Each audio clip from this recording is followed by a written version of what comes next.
नमस्कार मित्रांनो, बरेच दिवस झाले आपल्यासाठी मी कुठलाही ब्लॉग बनवला नाही.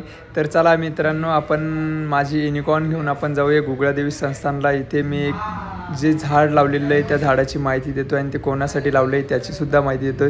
तर चला मित्रांनो, आपण आलो आहे गुगळादेवी संस्थान येथे. तर आता बघूया आपण मी लावलेल्या झाडाबद्दल माहिती देतो आणि सांग. ते आहे हे वडाचं झाड. हे झाड याच्यासाठी आहे, इथे एक मोहीम राबवण्यात येत आहे. श्री क्षेत्र गुगळादेवी मंदिर परिसर देळगाव राज्य. ते मोदी यांच्या आव्हानानुसार एक पेड माँ के नाम. तर त्यासाठी मी माझ्या आईच्या नावाने एक झाड दिलेलं आहे. त्या झाडाचं नाव आहे वड.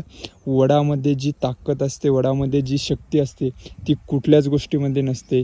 आणि वडाचा हा जो म्हणजे त्याची जी जगण्याचं जीवनाची जी जो टाईम आहे तो 100 वर्षापेक्षा पण जास्त असतो. त्यासाठी माझी आई माझ्या स्मरणात राहण्यासाठी मी हे वडाचं झाड इथे या संस्थानला दिलेलं आहे. आणि त्याची देखरेख करण्यासाठी त्यांचं ट्रस्ट आहे, ते बघून घेतात. त्याची देखरेख करण्यासाठी आपल्याला जर कधी आपण इथे आलो तर नक्कीच या झाडाला एक कॅन भरून पाणी आवर्जून टाकावे. मी तर नेहमी येतो आहे आणि टाकणार आहे. ज्यावेळेस हे झाड मोठं होईल त्यावेळेस या झाडाखाली बसण्याचा जो आनंद असेल तो म्हणजे माझ्या आईच्या कुशीमध्ये बसल्यासारखा असेल मला. तर मित्रांनो, मला तुम्हाला हेच दाखवायचं होतं. सो तुम्ही पण तुमच्या आईसाठी काय करू शकता नक्कीच मला कमेंट करून सांगा. थँक्यू.